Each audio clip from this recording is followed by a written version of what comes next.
Om Swastiastu. Assalamualaikum warahmatullahi wabarakatuh. Salam nama budaya, salam kebajikan, rahayu untuk kita semua. Bapak, Ibu, guru hebat SMA 1 Manggis, terima kasih sudah menghadiri undangan saya kali ini untuk mendiseminasikan ya materi yang sudah yang peroleh selama pendidikan guru penggerak angkatan 9 yang baru mencapai modul 1 ya. Baik, sebelumnya materinya itu adalah tentang penerapan konsep inti budaya positif ya. Baik, sebelum lanjut, ini karena sudah siang gitu ya, jadi kita peragangan sedikit ya peragangan, tapi peragangannya bukan gini biar gak pegel ya. Angkat tangan ke atas sama yang kanan ya sudah. Oke, sudah. Angkat tangannya kiri. Oke, sudah. Cukup ya? Cukup. Nah, Bapak Ibu, kita sedikit kalau ice breaking sih, kalau udah jadi ice seperti break, ini warm up, pemanasan ya. Kita pemanasan biar ada cuap-cuap, Bapak Ibu biar nggak diem ya. Bapak Ibu tinggal ikuti saja yang saya bilang, bisa kan? Bisa. Baik. Coba ayam. Ayam babi. Ayam bebek. Bebek ayam. Ayam bebek. Berapa jumlah ayam? Ya, berarti tidak fokus bapaknya ya. Apa? Berarti ibunya nggak fokus juga. Ulang. Ayam. Bebek ayam bebek. Berapa jumlah ayam? 4. Berarti nggak fokus semuanya. Bapak udah mungkin bisa dikasih minumnya ya. Ya harusnya ibu bilang, bapak bilang berapa jumlah ayam. Kan jangan suruh ikuti saya ya. Oke. Berarti ini nggak fokus ini ya. Oke. Baik, terima kasih itu hanya untuk menghangatkan suasana sebentar. Baik. Bapak Ibu, menurut Bapak Ibu, bisakah Bapak Ibu mengontrol anak-anak yang ada di dalam gambar slide ini? Bisa nggak? Bisa nggak kira-kira kita mengontrol anak-anak? Coba ada, mungkin bisa Bapak Ibu angkat tangan. Ada yang merasa mungkin saya bisa mengontrolnya? Bisa nggak kira-kira? Bisa apa dia? Jawabnya bisa apa tidak?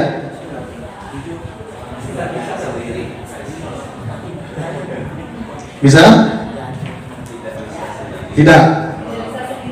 Tidak bisa sendiri. Baik, terima kasih Bu Kadek. Menurut teori kontrol atau choice theory dari Dr. William Glasser, itu wajahnya Bapak William ya, udah dimerahkan di sana. Kita tidak bisa mengontrol orang lain, begitu juga sebaliknya.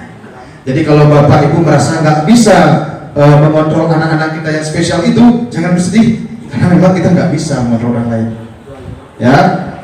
Dan orang lain juga nggak bisa mengontrol kita ya. Itu menurut Dr. William Glasser, bukan menurut dia gitu ya.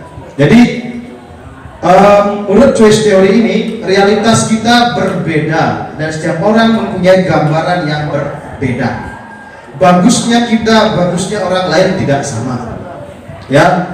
Bagusnya murid dengan bagusnya kita nggak sama. Kalau menurut kita mungkin murid bagusnya pakai sepatu hitam, mereka bagusnya bagi mereka pakai sepatu putih ya. Kita nggak bisa mengontrol mereka. Dan semua perilaku itu mempunyai tujuan ya, mempunyai tujuan. Jadi kenapa murid kita melanggar itu pasti ada tujuannya. Kenapa dia tidur di kelas pasti ada tujuannya ya. Jadi makanya kita setiap melihat ada anak kita yang perilakunya agak menyimpang berbeda, itu harus kita cari tahu tujuannya ya. Kemudian kolaborasi dan konsensus menciptakan pilihan-pilihan baru.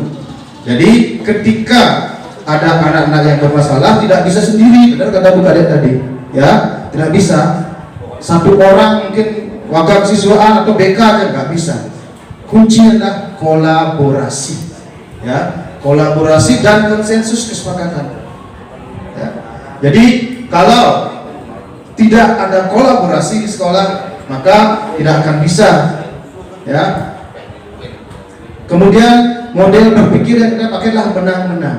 Anak yang bermasalah itu merasa menang, kita juga merasa menang, sama-sama nyaman, win-win solution. Okay. Dan inti dari sini adalah yang bisa mengontrol diri Anda adalah Anda sendiri, dan yang bisa mengontrol diri anak adalah mereka sendiri. Lalu ketika ada mitos guru bisa mengontrol anak, nah itu sebenarnya bukan guru yang mengontrol, tapi anak mengizinkan dirinya untuk dikontrol. Jadi kalau nggak diizinkan dirinya untuk dikontrol, maka tidak akan bisa kita mengontrol. Jadi kata kunci untuk ke slide berikutnya adalah kata apa Bapak Ibu? Kata kunci untuk slide berikutnya kata apa? Kata apa? Kata mengontrol kamera di sana. Ya, oke, baik. Apa sih makna disiplin menurut Bapak Ibu? Nah, ini kita mohon pendapat sharing ya. Dia bukan menggurui di sini, bukan. Dia juga sama dengan Bapak Ibu masih belajar, apalagi di sini ada senior dia udah lama jadi guru. Nah, apa sih makna disiplin? Mungkin ada Bapak Ibu yang mencoba mungkin memberikan gambaran disiplin buat Bapak Ibu seperti apa?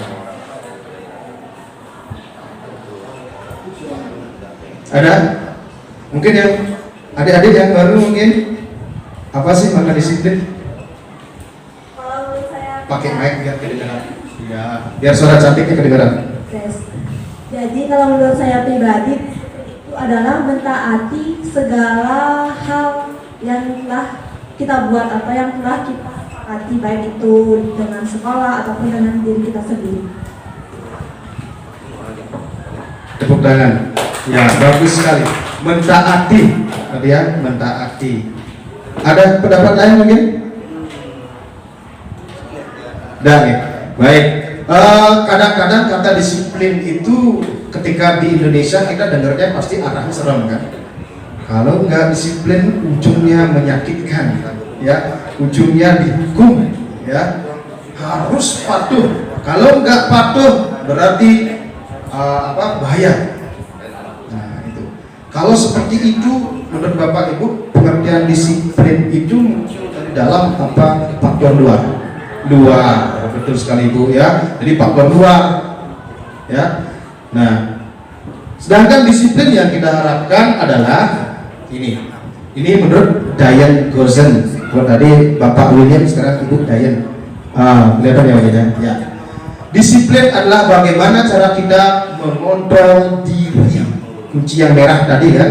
Nah, ini benang merahnya, mengontrol diri dan bagaimana menguasai diri untuk memilih tindakan yang mengacu pada nilai-nilai yang kita hargai agar tercapai tujuan mulia yang diinginkan.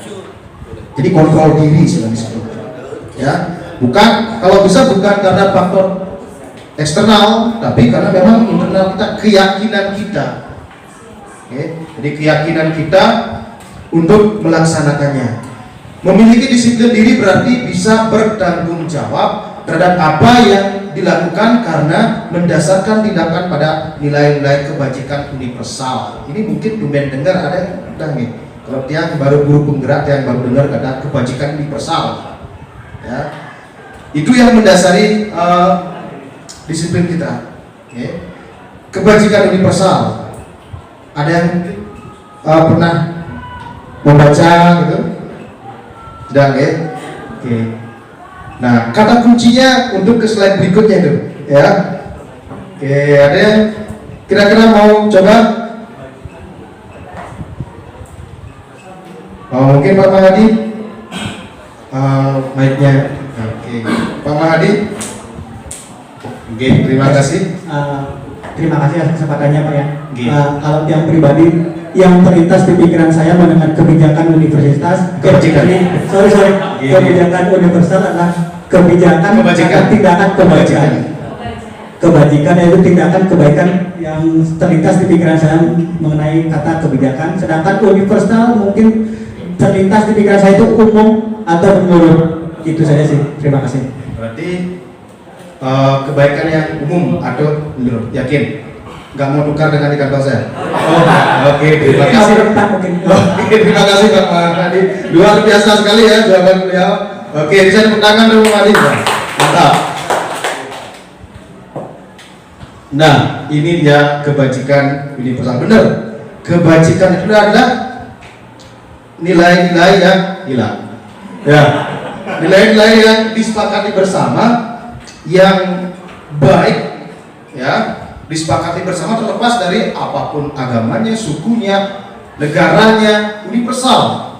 Kalau di Indonesia baik, di Arab baik, di India baik, di Cina baik, di Jepang baik, sama. Ya, nilai kebajikan yang universal. Jadi nilai kebajikan adalah sifat positif manusia yang merupakan tujuan mulia yang ingin dicapai setiap individu. Sifat positif, ya. Dengan mengaitkan nilai-nilai kebajikan yang diyakini seorang, maka motivasi intrinsik akan terbangun sehingga menggerakkan motivasi dari dalam untuk dapat mencapai tujuan yang diinginkan. Nah, jadi tadi kan motivasinya di luar nih. Untuk menumbuhkan dari dalam ini harus dikaitkan dengan kebajikan universal ini. Apa aja modelnya yang termasuk kebajikan universal? Kita sudah punya, dan bahkan itulah dasar dari kurikulum merdeka kita, yaitu profil pelajar Pancasila. Bapak Ibu tahu pasti kan? Pasti tahu profil pelajar Pancasila. Yang pertama nanti kira-kira profil bukan Pancasila, ini profil pelajar Pancasila. Oke, ada lagunya tuh. Belajar Pancasila, beriman dan bertakwa pada Tuhan Yang Esa. Oke, pertama beriman dan bertakwa dan berakhlak mulia. Selain itu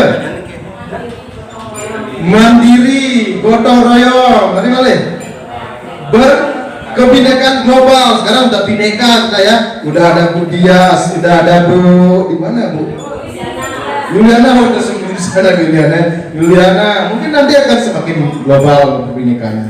Ya, siswa udah global, ada siswa asli, ada campuran Belanda, ada bineka. Ya, kemudian apalagi? Mandiri sudah, berpikir kritis. Ya, oh, silakan.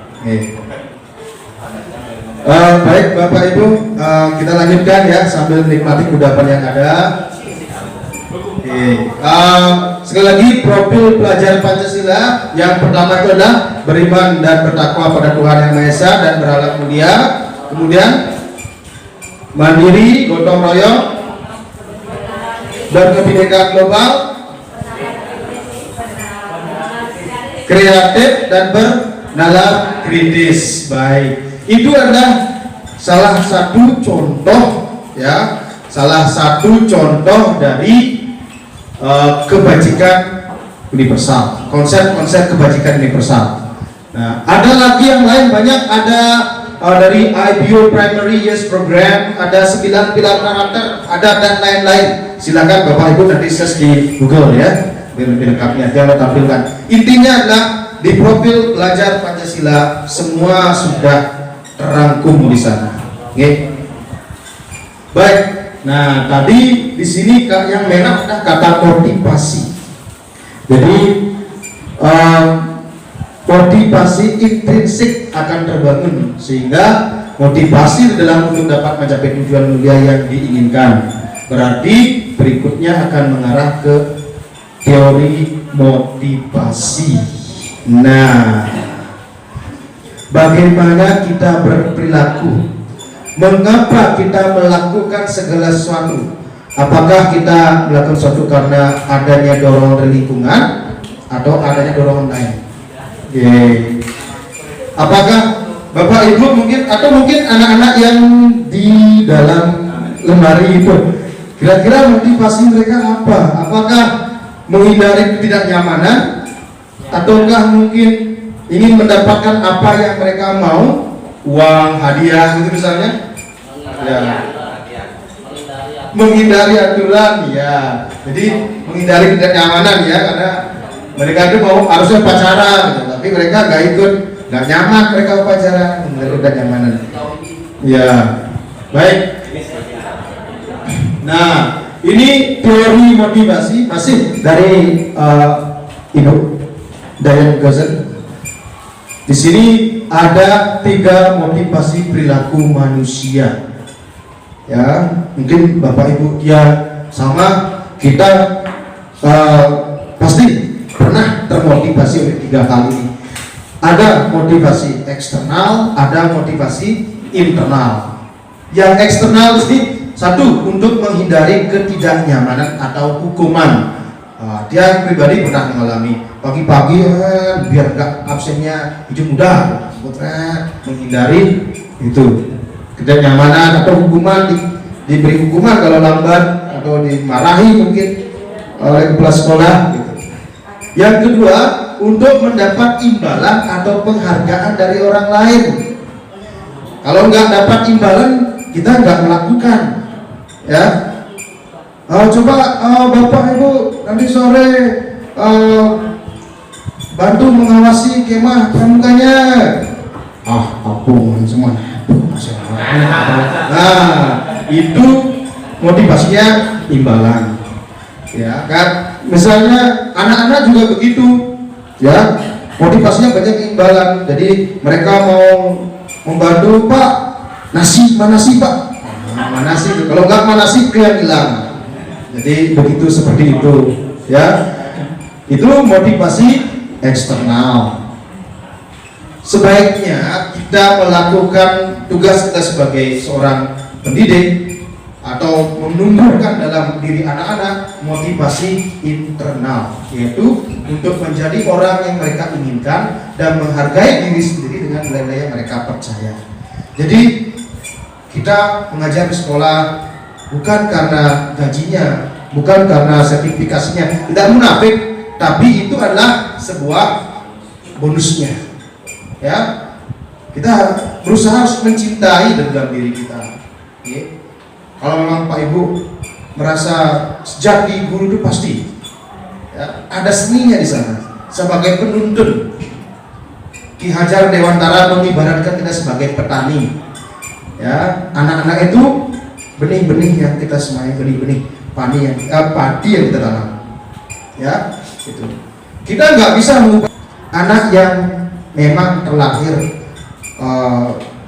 ada kekurangan di pendidikan jasmani, nggak bisa kita paksa biar jadi atlet, nggak bisa. Anak yang kurang di bahasa Inggris, di bahasa, nggak bisa kita paksa. Ya. Dia pasti punya kelebihan di bidang lain. Kita hanya menyediakan lingkungan, ya, menyediakan mengairi, membersihkan dari hama-hama, memupuk, agar mereka menjadi bentuk terbaik dari kodratnya. Tapi kita nggak bisa melakukan. Ya, kita nggak akan bisa mengubah ikan menjadi harimau. Kita nggak bisa mengubah kucing terbang seperti burung, nggak bisa. Ya, kita sebagai guru hanya menuntun tumbuhlah gininya saja, yang tumbuhnya saja. Jadi kita nggak bisa mengubah seperti apa kodrat mereka. Nah, biasanya kalau kita termotivasi di dalam, biasanya akan menjadi orang seperti apa bila saya melakukan itu. Ya, kalau saya misalnya bangun pagi, masuk pagi, tidak terlambat di sekolah, mengawasi anak-anak bekerja, pikir akan menjadi orang seperti apa sih? Otomatis orang disiplin. Ya, itu keyakinan dipersoalkan disiplin. Ya, kita bisa menjadi contoh bagi anak-anak, teladan bagi anak-anak. Ya, jadi kalau termotivasi di dalam yang kita lakukan itu adalah karena nilai-nilai yang kita yakini, yang kita hargai. Jadi itu intinya adalah nilai kebajikan besar tadi. Nah, ada kata hukuman, ada kata penghargaan yang dimerahkan. Ya, jadi motivasinya bisa karena menghindari hukuman, mencari penghargaan.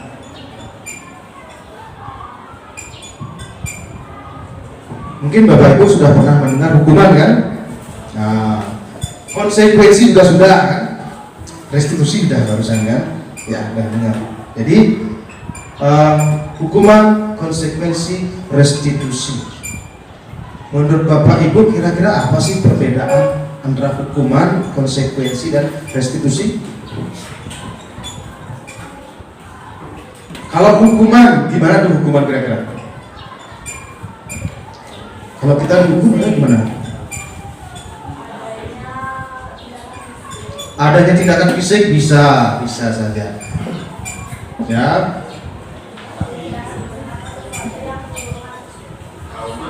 Ya, aksi trauma, hukuman itu menimbulkan trauma ya. Kalau konsekuensi, sudah kesepakatan, ada kesepakatannya dulu ya, sanksi. Kalau restitusi,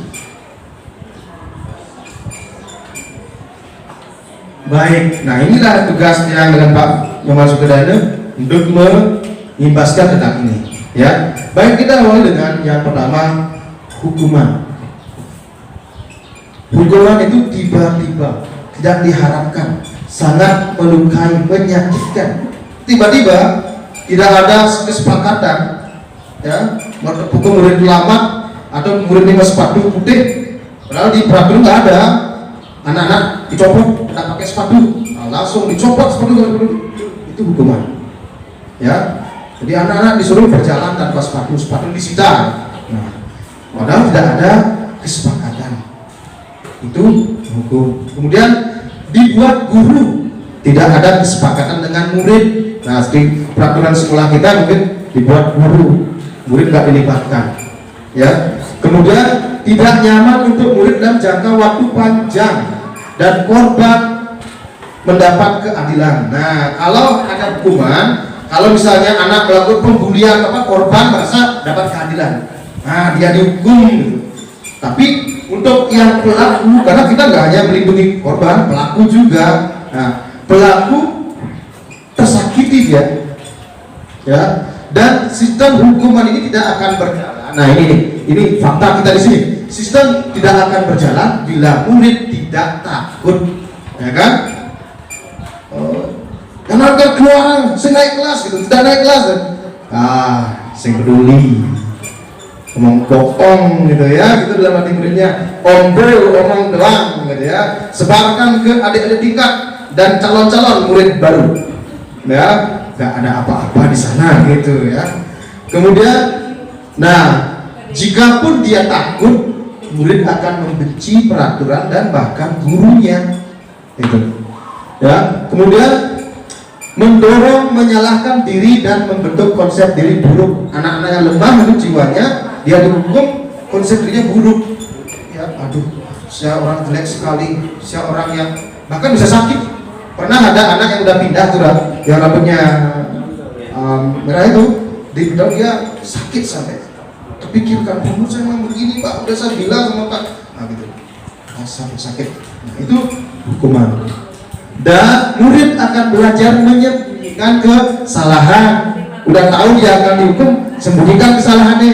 Ya, enggak banget sepatu dicokeng lalu begini, betul gurunya, pasangnya gitu. Yang pakai pita, bukan pita, jedai itu. Ada guru datang, baru dilepas, kalau enggak dipakai lagi. Ya. Jadi mereka menyembunyikan. Jangankan menyembunyikan kesalahan, dirinya pun tadi disembunyikan kan di lemari itu. Ya, itu. Jadi itu hukuman. Murid merasa marah, merasa bersalah, rendah diri, mengasingkan diri, dan intinya hukuman membawa identitas gagal pada anak. Ya, itu teorinya. Ya. Nah sekarang bagaimana dengan konsekuensi? Nah ini konsekuensi sedikit berbeda dengan hukuman. Konsekuensi sudah diketahui oleh anak, udah ada di peraturan sekolah, dan yang kunci adalah masuk akal. Kalau hukuman terlambat, keliling lapangan uang dasar 20 kali, nggak masuk akal, orang pelambat tuh ukuran di lapangan. Tapi ini masuk akal, mencoret tembok, konsekuensinya membersihkan coretan itu. Kemudian dibuat oleh guru dan murid, kolaborasi nih antara guru dan murid. Lalu, nah, tidak nyaman untuk murid dalam jangka waktu pendek. Nah, saat kena konsekuensi gak nyaman dia, tapi setelah itu dia biasa aja, karena dia udah tahu setelahnya dia. Murid kehilangan hak untuk istirahat, belajar hak lain. Nah, ini yang sering kita jadikan sebagai konsekuensi. Karena konsekuensi dari perbuatannya, anak tidak dikasih belajar. Lambat 5 menit, anak gak boleh belajar. Hak asasi manusia dikalahkan oleh konsekuensi 5 menit. Anak gak boleh belajar di luar, mengganggu kelas yang lain. Nah, itu. Kemudian konsekuensi ini memerlukan monitoring dan supervisi. Harus keliling, wakaf siswa terus harus kontrol, BK terus harus keliling, cepok saya keliling, dia lepas. Itu konsekuensi. Kemudian murid atau anak akan menghormati peraturan yang dihormati. Tidak boleh begini, Pak boleh nggak besok pakai brokat, Pak boleh nggak besok pakai sepatu putih. Nah, itu dia menanyakan itu karena dia hormat sama peraturannya, belum tentu. Kemudian mendorong kepatuhan, anak akan jadi patuh dan murid akan belajar taat peraturan. Ini membawa identitas sukses. Sebenarnya dibandingkan dengan hukuman, konsekuensi lebih baik kan? Ya, kalau intinya harus tetap dimonitor, sekali lepas kontrol ya bablasan juga. Ya. Nah, yang diharapkan adalah dalam sistem pendidikan sekarang adalah yang terakhir ini, restitusi. Ya, jadi kan teman dia restika lah ya, restitusi. Ya, proses menciptakan kondisi bagi murid untuk kata kuncinya memperbaiki kesalahan mereka, diberi kesempatan memperbaiki anak, sehingga mereka kembali pada kelompok mereka dengan karakter yang lebih kuat, bukan dilarang bergabung, dipisahkan, diasingkan, tidak. Setelah mereka justru kembalikan ke kelompok mereka dengan karakter yang lebih kuat. Jadi ini merupakan undangan untuk mengadakan diskusi. Anak bukan ditegur, bukan dihukum, bukan, justru diundang. Ayo nanti ke ruang BK ya, kita ngobrol. Ya, jadi dibuat oleh murid dan merupakan pilihan keyakinannya. Nah, berdasarkan keyakinan. Jadi keyakinan sekolah, keyakinan kelas dibuat oleh murid, bukan dari guru. Untuk restitusi. Tapi ya tetap kita harus arahkan. Katanya coba di 12 IPS 2. Baiklah anak-anak, kelas seperti apa yang anak-anak inginkan? Ya Pak, ya tidak ada tugas dari Bapak. Kedua, Bapak tidak bisa masuk ke kelas. Nah, 3, boleh main HP Pak di kelas. Itu yang mereka inginkan. Jadi kita harus tetap mengontrol. Kita mengarahkan ke kebajikan yang dipesan, ya, tapi tetap bermuncul dari mereka. Kemudian menguatkan murid dalam jangka waktu panjang. Jadi ini jangka panjang dia, anak itu terkuatkan motivasinya. Kemudian korban mendapat ganti. Kalau tadi korban, kalau yang hukuman korban merasa dapat keadilan kan, adil yang dihukum gitu. Kalau yang tadi yang konsekuensi kadang korban agak terabaikan, ya, karena korban gak puas, gitu pertama sekolah ya, itu aja dikasih, padahal saya sakit banget itu korbannya kadang-kadang. Tapi kalau ini korban mendapatkan ganti, ya, misalnya dipecahkan apa bukan, dipatahkan itu misalnya, jedanya itu ikat rambutnya diputuskan, maka dia akan bertanggung jawab untuk menggantikan ikat rambutnya. Bertanggung jawab, bukan harus setimpal juga, enggak sih, bertanggung jawab sehingga bisa tergantikan itu. Kemudian murid tidak kehilangan hak yang tadi, nggak ada terlambat 5 menit di luar, nggak ada kehilangan hak belajar. Ya, selama ini dia juga sering salah. Dulu itu silakan yang nggak pakai sepatu hitam nggak boleh masuk. Nah, itu udah melanggar hak murid. Ya.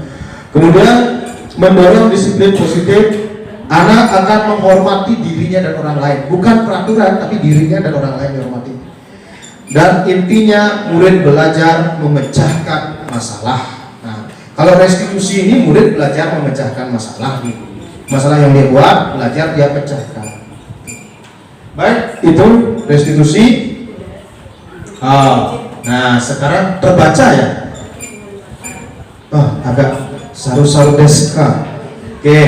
Nah, hukuman penghargaan. Coba Bapak Ibu kira-kira mencatat 100 kali di dalam buku kalimat saya tidak akan terlambat lagi karena si anak terlambat masuk sekolah. Itu masuk hukuman apa konsekuensi? Hukuman apa konsekuensi? Ya, hukuman, karena tidak relevan kan, terlambat dengan lulus 100 juga relevan dan anak nggak dapat pengalaman belajar. Yang kedua, lari mengelilingi lapangan basket 2 kali karena terlambat di sekolah. Hukuman, bagus. Membersihkan coretan yang dibuatnya di meja tulis. Konsekuensi, baik. Murid diminta untuk push up 15 kali nih Pak Manipa nih. Karena tidak pakai masker ke sekolah gitu. Hukuman, baik. Berikutnya, menggantikan kertas tugas teman yang telah dicoret. Konsekuensi, baik. Berjemur di lapangan basket pukul 12. Hukuman udah. Murid diminta bertelanjang kaki sepanjang hari karena tidak pakai sepatu. Hukuman. Berarti Bapak Ibu sudah memahami sebenarnya, mungkin istilahnya aja ya, istilahnya aja yang baru ya. Baik. Nah, ada hukuman, ada penghargaan. Pernahkah Bapak Ibu memberikan penghargaan pada murid? Pernah kan? Dia juga sering sih. Ya, mungkin sebentar beli permen 10.000 bagian ya, itu penghargaan. Menurut Bapak Ibu penghargaan itu baik apa enggak? Baik ya. Tergantung tinggi apa rendah, tergantungnya bahaya kalau tinggi tergantung mati nanti. Ya, bagaimana kira-kira? Ini terus terang Tiang baru dapat setelah pendidikan guru penggerak dan baru tahu, oh begitu ya, wow, gitu ya. Oke, apa itu? Ini. Baik, ini Alfikon yang bilang ya, saya belum dapat sesuatu Alfikon seperti apa. Baik penghargaan maupun hukuman adalah cara-cara mengontrol perilaku seorang yang menghancurkan potensi untuk pembelajaran yang sesungguhnya, ya kan? Kan selama ini motivasi itu ternyata menghancurkan potensi, gitu. Penghargaan merusak katanya ya, negak di bangku Ibu Soekarno bisa main ya, Ibu Mas Bu Soekarno terus bangking Bapak bisa Bu Mas udah bang ya udah baik. Nah, merusak hubungan ya kan. Penghargaan mengurangi ketepatan ya, menurunkan kualitas dan mematikan kreativitas. Loh, kok berbalik? Harusnya kan diberi penghargaan makin bagus ya kreativitasnya. Ternyata menurut Sikon dengan pendidikan tidak, Bapak Ibu. Ya, penghargaan itu justru mengurangi kualitas, mematikan kreativitas. Kenapa? Karena orientasi dia penghargaan. Kalau dia nggak dapat penghargaan, dia nggak bekerja. Itu. Jadi anak nggak belajar. Games lagi Bu, Pak, games lagi Pak, kasih permen lagi, kalau nggak dikasih ya kan, begitu ya. Bahkan lebih parah, permen terus Pak, nambah apa Pak, mixu gitu ya kan, makin gini kan. Nah, dan intinya penghargaan itu ternyata menghukum. Maka disandingkan hukuman dan penghargaan. Penghargaan itu menghukum, kok bisa? Ketika ada anak dapat juara kelas, dikasih penghargaan, dikasih hadiah, dikasih dapat juara itu. Temannya yang sama-sama berusaha nggak pernah dapat, rasa kehukum nggak temannya?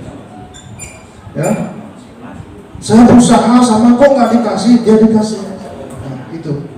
Oleh karena itu lama banget sudah, bahkan kurikulum 2013 bahkan dia menyampaikan ke kelas orang dulu bahkan, jangan ada kasih hadiah lagi juara kelas, juara-juaraan. Dia bilang gitu. Kenapa? Anak akan individualistik. Coba Bapak Ibu lihat anak yang pintar juara tugas, langsung angin, susah bisa gitu. Itu individualistik. Padahal kalau mereka sadar dengan mengajarkan temannya, mereka akan merefleksi lagi apa yang dipelajari dan mereka akan meningkat kemampuannya.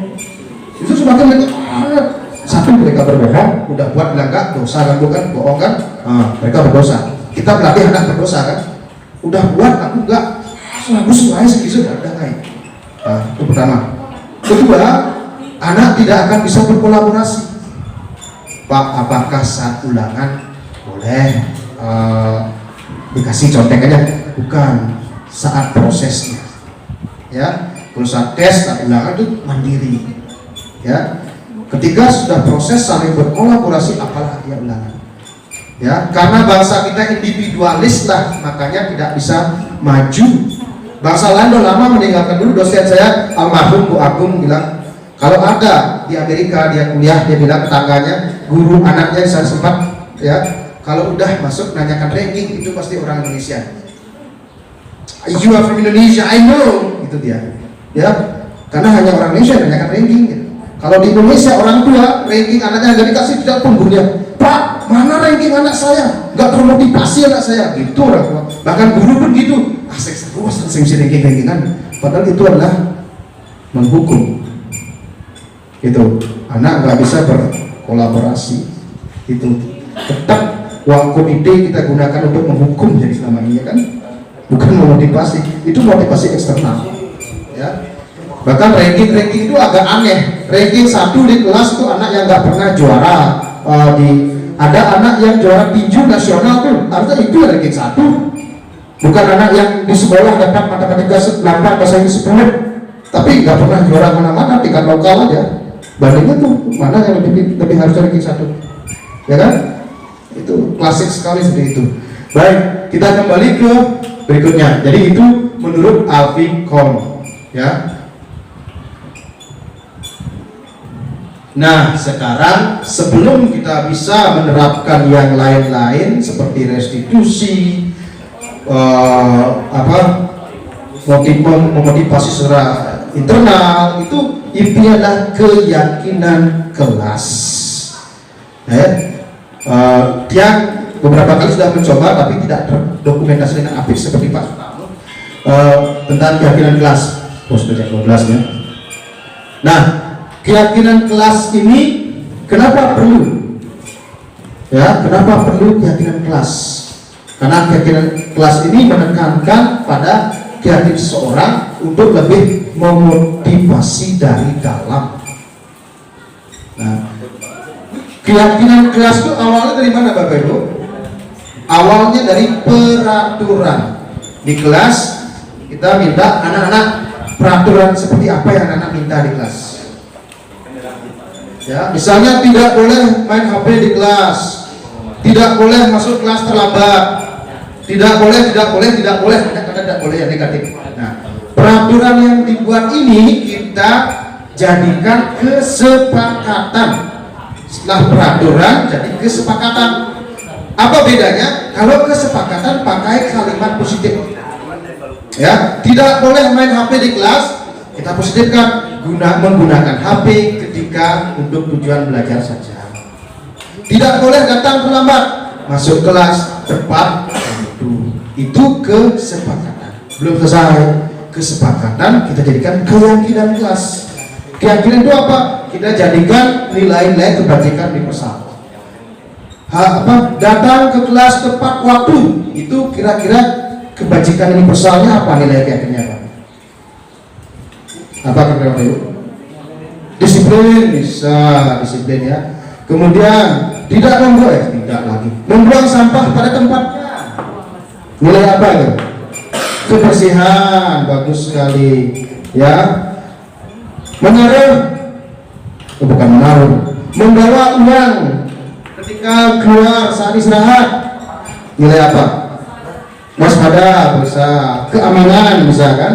Nah, itu baru keyakinan kelas. Harusnya di sini kita awali dengan membentuk keyakinan sekolah dulu. Kita belum punya, ya. Mudah-mudahan ke depan nanti, ya mungkin nanti Pak Ustamo apa istilahnya memandu untuk itu agar sekolah kita punya keyakinan sekolah yang nanti menjadi kita juga punya keyakinan kelas masing-masing, ya. Baik, lanjut. Nah, tadi setiap kesalahan yang dilakukan oleh anak-anak itu pasti ada penyebabnya, pasti ada alasannya. Dan salah satu yang jadi alasan, bukan salah 5 ya, salah 5 yang jadi alasan adalah kebutuhan dasar manusia. Pertama, kebutuhan bertahan hidup, survival, ya. Kemudian kasih sayang dan rasa diterima, love and belonging. Mungkin love and acceptance sebetulnya, tapi itu dari teorinya. Kemudian kebebasan, freedom, kesenangan, fun, kekuasaan, power. Nah, setiap kita menemui anak yang melakukan tindakan yang tidak sesuai dengan keyakinan sekolah, maka kita harus menanyakan, ya, apa penyebabnya. Kemungkinan besar berkaitan dengan kebutuhan dasar ini. Ini misal ya, anak tidak pernah memperhatikan kita. Satu anak itu nggak pernah memperhatikan. Dan anak lain, woi bapak, satu kan juga ketemu dia, gitu. Nah, mungkin dia perlu apa kira-kira? Oh, perlu kasih sayang dari kita, ya. Mungkin pelanjur jegek-jegek gitu, nggak perhatian gitu, cari-cari yang enggak tuh, nah perlu kasih sayang juga gitu ya. Nggak boleh. Ada yang bapak, ibu-ibu mungkin yang ganteng-ganteng aja diperhatikan, yang nggak ganteng juga perlu kasih sayang. Walaupun ganteng dan cantik itu relatif, jelek itu pasti. Oke, ya, oke. Kemudian misalnya di kelas ada anak yang kita mengajar dia tidur, ogah-ogahan, keluar masuk aja. Nah, mungkin dia perlu something yang suatu yang fun, kesenangan, ya. Gini sebaiknya tidak untuk di kelas itu dia bukan mengajari, tapi yang dia tahu nomor 1 adalah kesenangan. Dalam tanda kutip bukan kesenangan yang tidak bertanggung jawab, tapi menciptakan suasana di kelas yang senang. Kalau dia sudah senang anak-anak, nah yang selanjutnya ikut. Tapi kadang-kadang kan anak-anak punya 5 kebutuhan dasar, guru juga punya 5 kebutuhan dasar gitu ya. Guru di rumah nggak dapat kasih sayang dari suami, dari istri, ya susah juga di sekolah. Gimana gurunya mau buat senang? Begitu gurunya kan udah nggak bisa, ya kan? Tuh. Jadi mungkin saja gurunya perlu freedom, kebebasan di rumah. Suaminya ngatur, kamu nggak boleh keluar, di sekolahnya bebas, ya, begitu, ya. Nah itu, jadi ya harus seimbang sih. Memang sebelum ke murid kita kebutuhan dasar kita dipenuhi dulu, Bapak Ibu, ya. Janganlah kita berpikir apa itu segitiga restitusi, apalah, penuhi dulu kebutuhan kita. Karena kalau enggak kita nggak akan bisa. Ya dia usahakan begitu sih di rumah. Pagi baru bangun, pagi mau berangkat harus minimal kecup kening lah gitu. Ya, biar itu kalau enggak terpenuhi itu susah banget. Ya. Bah, berarti ini harus dipenuhi dulu ya. Besarnya. Baik. Nah, itu kebutuhan dasar manusia, ya. Kalau sekarang yang banyak itu power, guys ya, tahun politik, ya. Baik. Nah sekarang kita ke posisi kontrol guru tadi udah. Nah inilah video yang tadi. Bapak Ibu ada di posisi mana? Kalau dia kayaknya 1, 2, 3, 4, 5 deh yang sudah posisikan. Cuma yang kelima yang manajer masih baru-baru. Ya dulu banyaknya 1 menghukum. Tapi kalau dipersentasekan yang paling banyak dari yang pribadi adalah konsekuensi. Yang selalu berdasarkan dari peraturan yang ada, konsekuensi. Sebagai teman kadang-kadang sih, tapi enggak, dia lebih memilih sebagai orang tua sih, teman.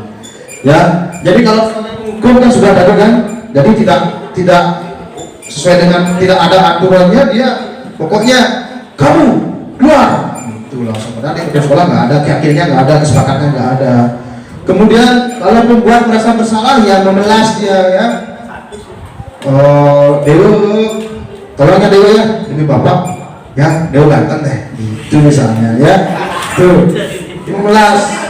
Kalau sebagai teman Dewa masih dibeli mau bilang langsung, masih banget. Dia melanggar, jangan melanggar lagi ya. Mani jangan beli sapi kambing di gitu ya. Itu setuju ya. Kalau sebagai pemantau, peraturan Dewa udah baca tertib sekolah, udah Pak. Kalau Dewa melanggar begini, konsekuensinya apa? Begitu ya. Nah, manajer inilah yang harus menerapkan segitiga restitusi. Nah, pertama menstabilkan identitas. Anak yang melanggar pasti identitasnya belum stabil. Ya, mungkin dia masih malu, mungkin dia masih kesel, marah, ya. Tangannya masih mengepal, dipanggil ke ruang BK, kamu kenapa begitu? Gitu. Ya. Kamu tahu nggak kesalahan kamu? Langsung dia. Dan itu dia. Stabilkan kondisi, stabilkan. Ya, Dewa. Ya. Dewa kenapa kok gitu mukanya? Ya. Kesel saya Pak.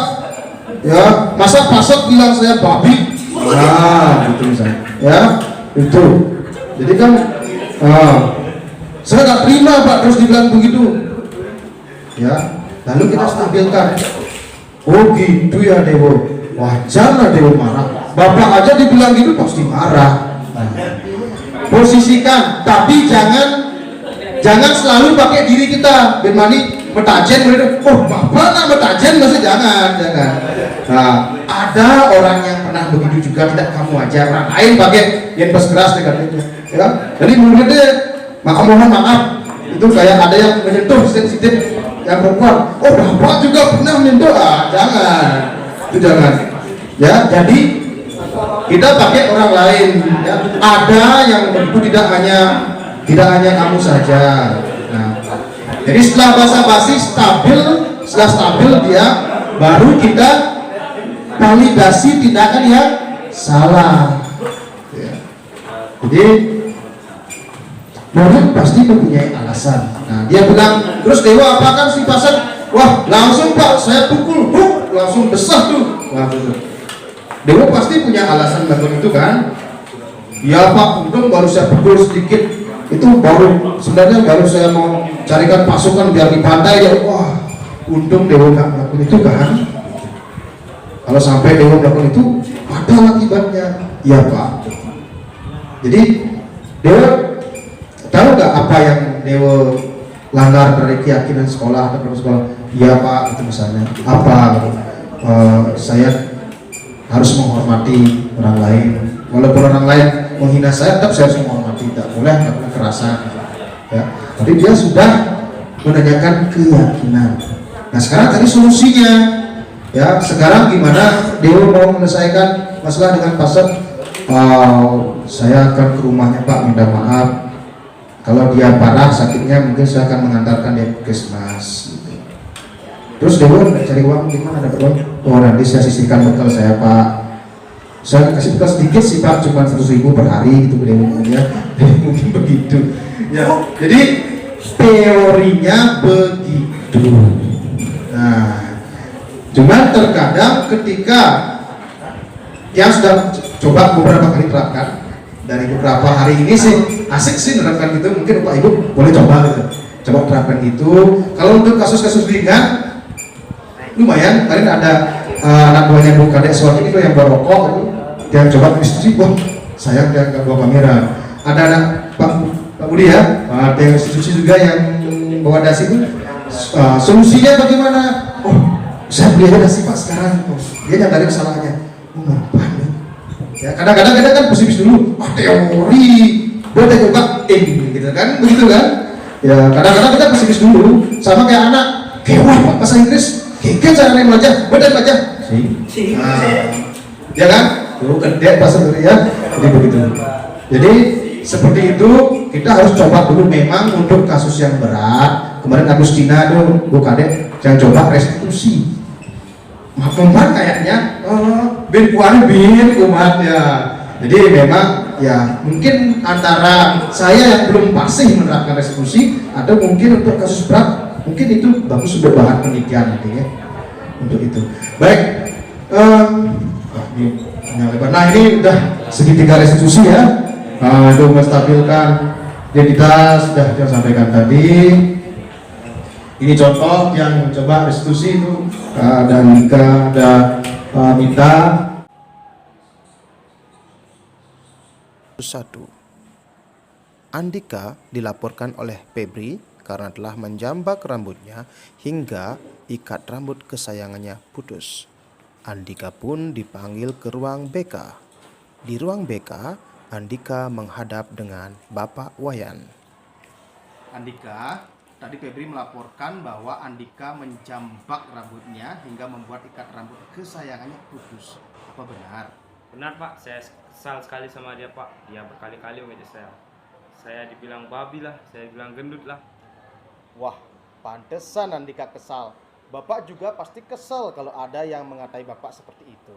Terus, apa yang Andika lakukan pada Febri? Dia lari sambil mengejek saya Pak. Saya kejar dia Pak. Terus saya tarik rambutnya hingga ikat rambutnya putus Pak. Oh begitu. Pasti Andika melakukan itu semua ada alasannya kan? Iyalah Pak, dia sudah mempermalukan saya di depan umum. Dia menjatuhkan harga diri saya di depan umum. Memang wajar. Mana ada orang yang terima jika harga dirinya diinjak-injak.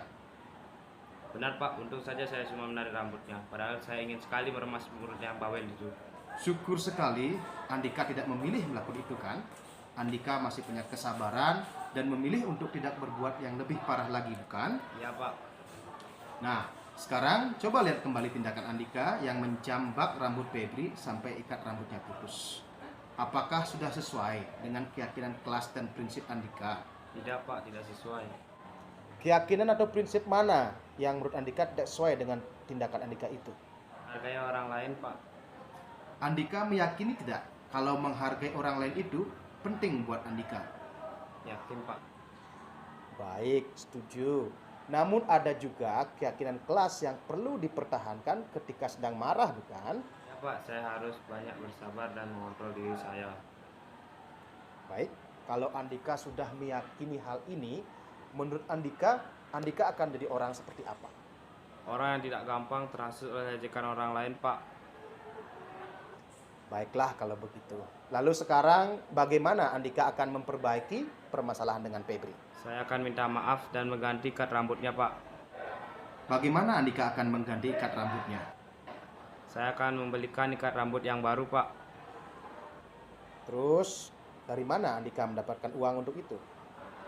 Saya akan menyisihkan bekal saya Pak. Baiklah kalau begitu. Praktek segitiga restitusi kasus 2. Mita menangis dimarahi oleh ibu guru piket karena Mita memakai pakaian yang tidak sesuai dengan hari. Lalu dia disuruh ke ruangan BK. Dia datang ke ruangan BK dan bertemu dengan Pak Wayan. Mita kenapa menangis? Saya dimarahi guru piket Pak karena saya salah pakai seragam. Kenapa Mita memakai pakaian berbeda hari ini? Maaf Pak, pakaian saya masih belum kering Pak. Saya lupa memindahkannya Pak. Terus tadi malam kan hujan Pak, maaf ya Pak. Tidak apa. Lupa itu adalah hal yang wajar. Setiap orang juga pasti pernah lupa. Apalagi sudah semakin tua seperti Bapak. Iya Pak, bener Pak. Pasti ada alasan kenapa pakaian Mita belum kering kan? Iya Pak, waktu hari Senin kemarin pakaian itu saya pakai. Terus pulang sekolah, setelah saya ganti pakaian, saya langsung nonton drama Korea Pak. Soalnya itu episode yang paling saya tunggu banget Pak. Jadinya saya lupa cuci pakaian saya Pak. Setelah nonton, tidak sempat mencucinya juga. Saya baru ingat sorenya Pak, lalu buru-buru saya mencucinya dan agar cepat kering, saya jemur di luar ruangan Pak. Lalu kenapa tidak kering juga? Nah itu dia Pak, saya lupa memindahkannya Pak. Malamnya habis belajar, saya asik main HP sampai ketiduran. Nah, sekarang coba Mita perhatikan. apakah tindakan Mita itu sudah sesuai dengan keyakinan kelas dan prinsip Mita? Tidak, Pak. Keyakinan atau prinsip yang mana yang tidak sesuai dengan tindakan Mita itu? Disiplin dan tanggung jawab, Pak. Apakah Mita meyakini disiplin dan tanggung jawab itu penting bagi Mita? Yakin, Pak. Baik, kalau Mita meyakini itu, Mita akan menjadi orang seperti apa? Orang yang disiplin dan tidak melalaikan kewajiban, Pak. Bagus sekali. Lalu, bagaimana solusi Mita untuk memperbaiki hal ini? Saya akan membuat jadwal aktivitas harian, Pak, sehingga waktu saya dapat saya atur. Terus, bagaimana kalau keasikan nonton drama Korea? Saya akan mengaktifkan alarm, Pak, sesuai dengan jadwal yang saya buat, dan saya akan minta ibu sama kakak saya untuk mengingatkan waktu kalau saya lagi nonton drama Korea. Wah, keren banget. Kalau begitu, ayo lakukan mulai hari ini. Baik, Pak.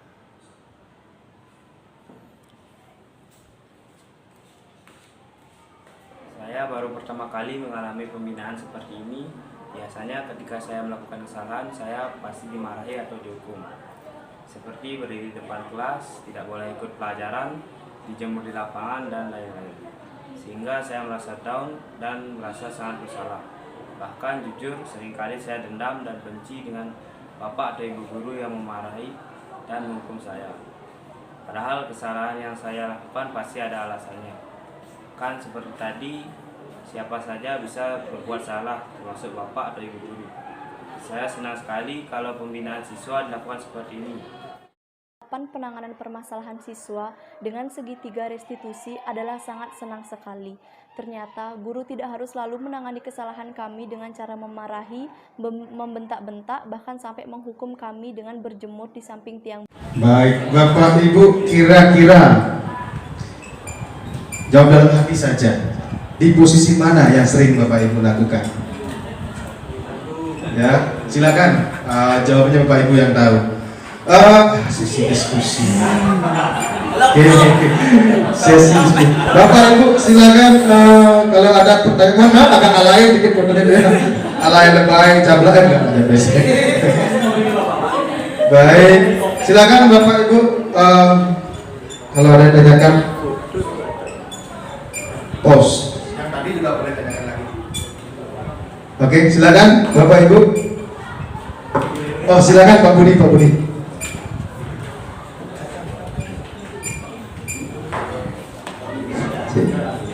Terima kasih atas kesempatan yang diberikan kepada saya.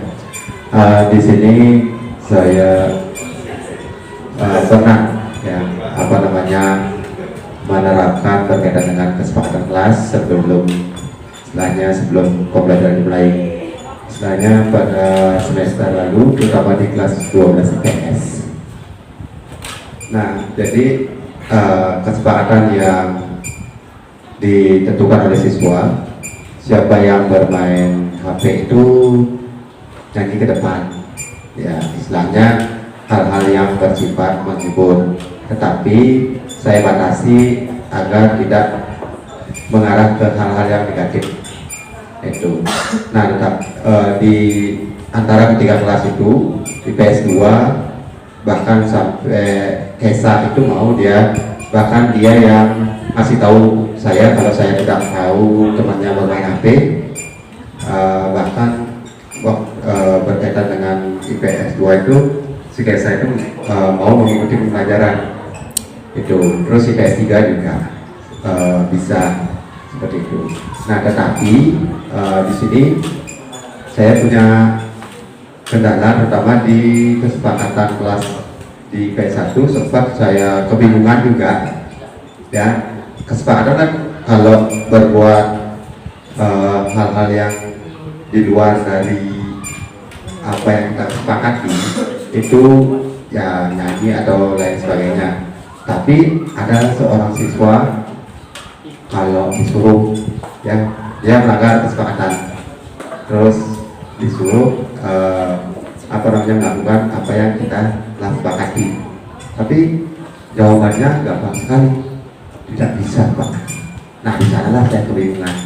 Nah, jadi di sana mohon solusi ya. Mungkin Pak Kian bisa memberikan bagaimana kalau menemukan kasus yang sama. Itu sih pada saat saya mengajar di kelas 12 ya. Itu yang bisa saya tanyakan.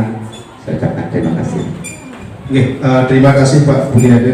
Mungkin dia bukan memberi solusi, dia berbagi bersama Vicky, karena dia nggak mungkin bisa memuaskan semua orang, dia bukan pemuas semua orang, tapi kita berbagi di sini. Yang pertama Pak Budi, bagus sekali langkah-langkahnya. Jadi mungkin nanti bisa tidak berhenti di kesepakatan ya, jadikan keyakinan kelas. Jadi keyakinan bagus sekali langkah-langkah. Cuma di sini kan ini konsekuensi. Nah, konsekuensi, untuk konsekuensi kita harus memperhatikan siswa juga. Siswa itu kan berdiferensiasi. Nah, jangan sampai konsekuensi itu terasa seperti hukuman bagi mereka. Nah, mungkin saja siswa ini tidak suka nyanyi. Kan tidak semua siswa suka. Dia tidak suka nyanyi. Mungkin kalau dia malu luar biasa, kalau disuruh ke depan dipaksa, dia bisa trauma, bisa merasakan sakit. Nah, untuk yang spesial ini bisa diterapkan segitiga restitusi. Nah, ditanyakan, distabilkan dulu identitasnya. Kenapa kamu? Bisa Pak? Ya Bapak juga nggak bisa nyanyi sebenarnya, gitu ya. Nah, apa sih kalau maju, ya. Tapi apa sih sebabnya kamu nggak bisa nyanyi, nggak suka nyanyi, apa penyebabnya? Ajak ngobrol dulu. Nanti kalau sudah diberikan alasannya ini, nah baru mengarah ke tindakan yang salah biasanya. Oh saya memang nggak bisa nyanyi Pak, saya memerlukan. Nah, segitiga restitusi ya, segitiga restitusi itu nggak harus langsung bertingkat-tingkat tuh nggak. Bisa misalnya kalau misalnya ringan langsung aja ke keyakinan, bisa. Yang pasti ditanyakan dulu, kemudian divalidasi kesalahannya, kemudian keyakinannya apa, ya. Jadi kalau memang dia sudah nggak bisa nyanyi, solusinya apa? Kalau memang kamu melanggar, kamu bisa nggak? Ada nggak cara lain yang bisa kamu lakukan sebagai konsekuensi pelanggaran? Minta dia solusinya, karena kan intinya adalah meminta solusi dari murid untuk memecahkan masalahnya dia. Ya, itu sih dia Pak. Jadi kalau dia mungkin saya lebih baik membuat gambar aja Pak. Coba bisa Pak. Itu sih menurut dia. Jadi mudah-mudahan Pak Bro kalau tidak memuaskan. Yang lain Bapak Ibu yang lain. Baik, silakan Bapak Ibu. Ya, silakan Bapak Mahdi. Oke, terima kasih Pak Yan atas kesempatannya. Berkaitan tadi dengan restitusi.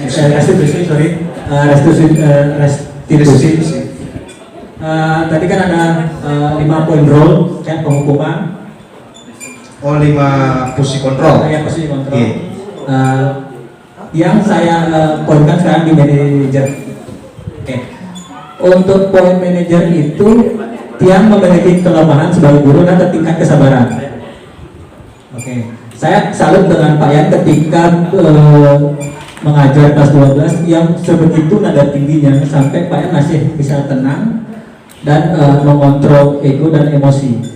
Jadi kadang-kadang jangan tipikal, saya sudah berupaya berkata halus, pakai bahasa Bali juga, bahasa Indonesia juga, apapun saya sudah lakukan.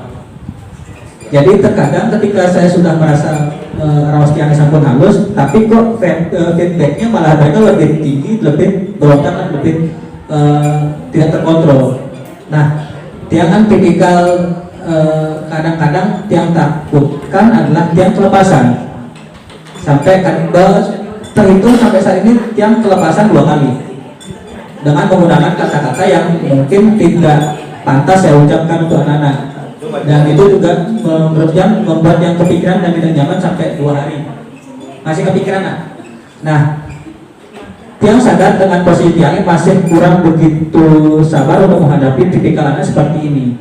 Nah, pertanyaan saya untuk melatih kesabaran seperti Pak Yan itu seperti apa? Itu sebenarnya poin pertanyaan saya. Terima kasih. Baik Pak Mahdi ya. Jujur dia bukan orang yang sabar.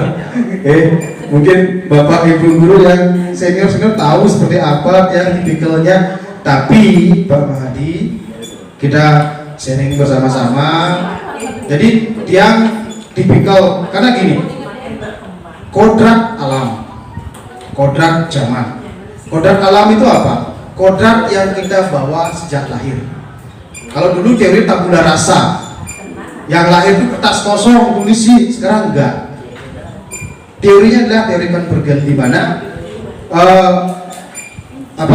udah ada tulisan dari lahir, udah ada. Nah nanti disebut tugas guru menebalkan, orang tua kita yang menebalkan. Ya, kalau udah memang kita lahirnya kodrat kita tidak sabaran, ya, terus kita akan tidak sabaran. Tapi disitulah perannya pendidikan budi pekerti. Ya, jadi budi pekerti itulah yang ditebalkan, ya, hal-hal yang positif ditebalkan sehingga menyamarkan yang tidak baik. Caranya bagaimana? Nah kebetulan sama Pak, ya juga sama dengan Bapak seperti itu. Nah kalau tiang pribadi yang pakai adalah motivasi intrinsik, keyakinan. Walaupun dia baru dapat materi itu, tapi dia dari dulu selalu punya keyakinan kebajikan universal dalam diri.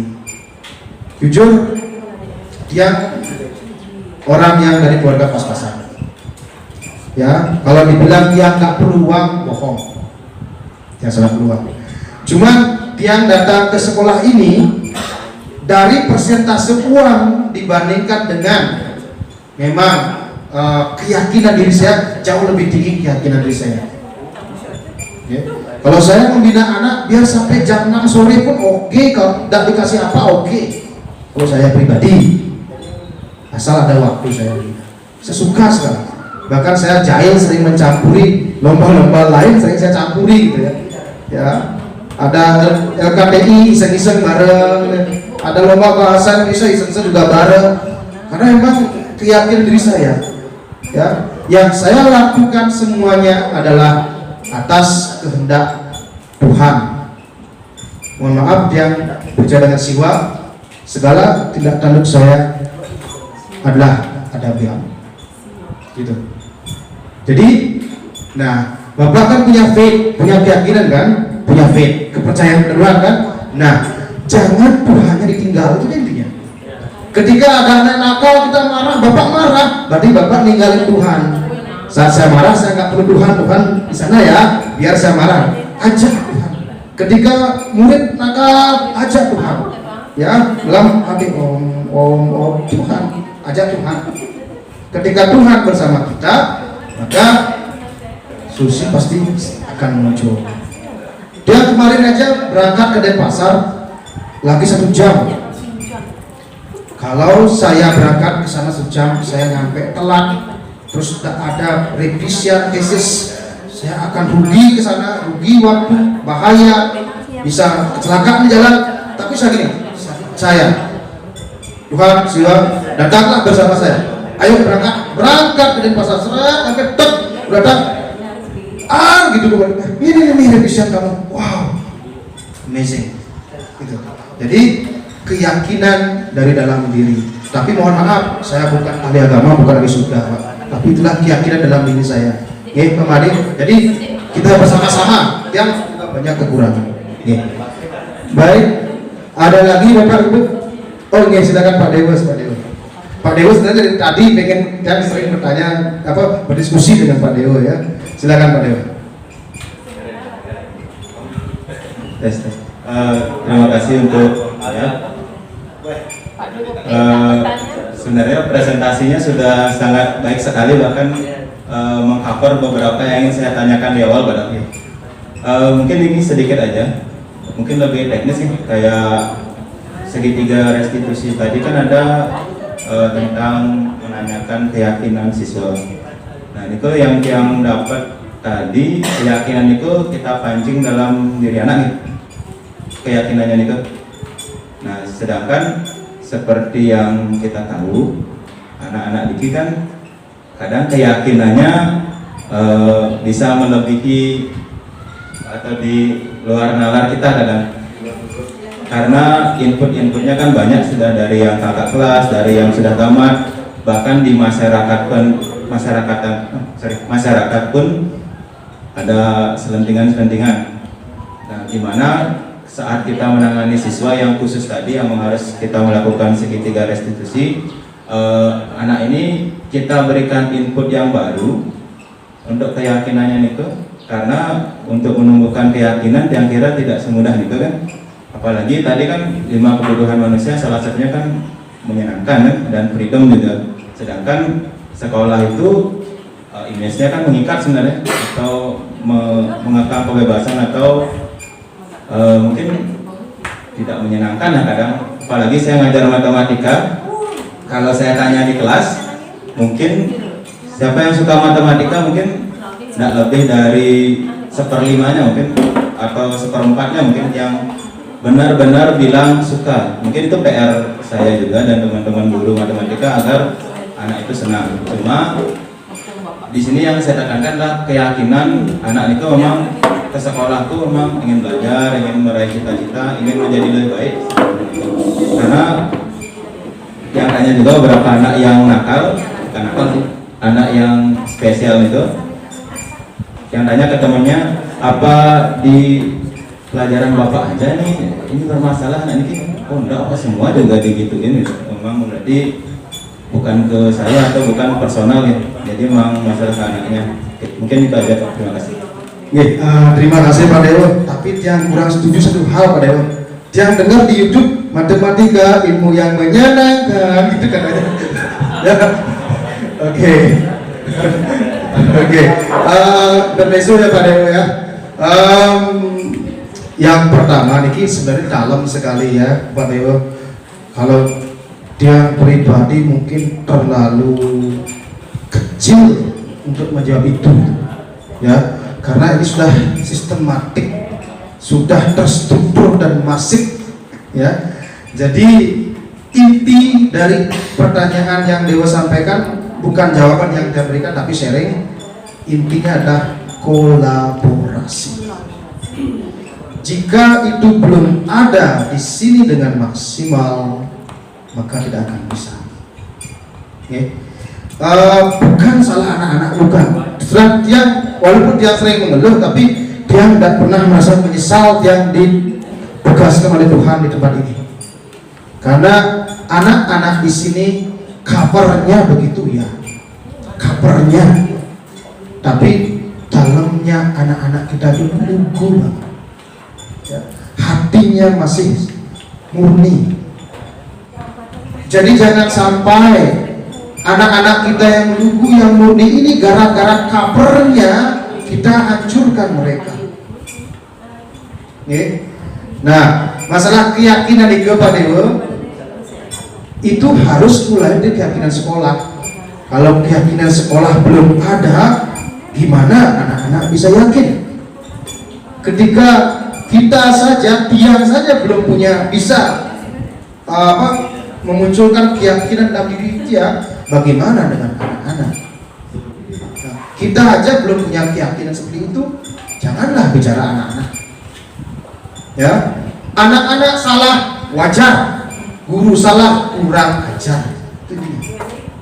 Ya, jangan sampai guru mengeluh, ragu lagi patuang ragu pada guru yang udah di murid. Ya ampun, masya Allah gitu ya. Ya begitu. Ya. Jadi kita dulu itu sih kalau dia kita berkolaborasi ya, mungkin nanti gimana kedepannya yang juga tidak tahu. Yang pasti kita bersama-sama, tiang hanya mengimbaskan ya. Tiang juga berharapnya, apalagi Pak Dewo di sini kan, Pak Dewo sebelumnya lagi tiang kemarin benar-benar tulus membantu semua tiang ngirim saran-saran berkolaborasi. Dengan pengimbasan ini mungkin ke depan ayo kita rame-rame buat keyakinan kelas, buat keyakinan sekolah, mencoba segitiga restitusi. Emang nggak canggih awal-awalnya, tapi ketika coba asik ya gitu. Tidak ada seharusnya dia juga sering sih, tapi sampai nggak ada kata begini maru dia tidak membaju kebin sama baju tugas kita. Sama kayak istri yang di rumah, Aduh Pak, kewasan oleh Pak, aduh marah orang. Ini nggak mana? Bidang tugas nih, udah nyak nih. Ya, begitu. Ya, tuh sekarang sekolah anak siapa? Anak kita, ragam gaji ini gitu loh. Maaf maafnya. Ya, jadi kalau memang lepas lagi selapang baju, lepas selapang baju. Jangan pernah berpikir instan. Sekali dikasih tahu langsung berubah. Jika begitu tahu akibatnya, kita akan dapat pekerjaan. Percaya nggak? Kalau anak-anak sekali dikasih tahu langsung berubah, paten lama-lamanya, sehingga ada guru kan di bumi ini. Buat apa? Ya, ada langsung orang matematika pada orang tes expose Y, terus langsung. Sing perlu, sing langsung bak tes P1 satu hasilnya gitu. Apa gunanya ada guru? Itulah tugas kita di dunia, diturunkan oleh Tuhan sebagai guru. Itu sih teorinya tiang semua nantinya padu gitu masih. Ya, tapi teorinya begitu. Ya, yang uang ya artinya 5 kebutuhan dasar kita nggak terpenuhi. Ya, mau gimana lagi? Tapi ya usahakanlah semampu kita. Kan Bu Dia sebagai biasa. Saya senang lihat senyumnya Bu Dia soalnya. Oke. Ya, Wenten balik. Tak ya? Oh, Wenten balik. Oke, silakan Pak Rahman. Di mana? Apa visi aku di bawah di mana? Oke, Pak Rahman silakan. Memang boleh mantan jadi sama Pak. Tapi yang cuma motivasi aja ini selaku guru kita tidak usah menyesal. Apa sebab yang paling hebat kita sebagai guru adalah kita dapat mendidik orang. Cakep. Dan rekreasi yang paling indah bagi kita seorang guru adalah ketika kita mengajar. Cakep. Ketika lihat guru bandel dan lain sebagainya, menjengkelkan dan merendahkan, terkadang hati yang sabaran ini teruji.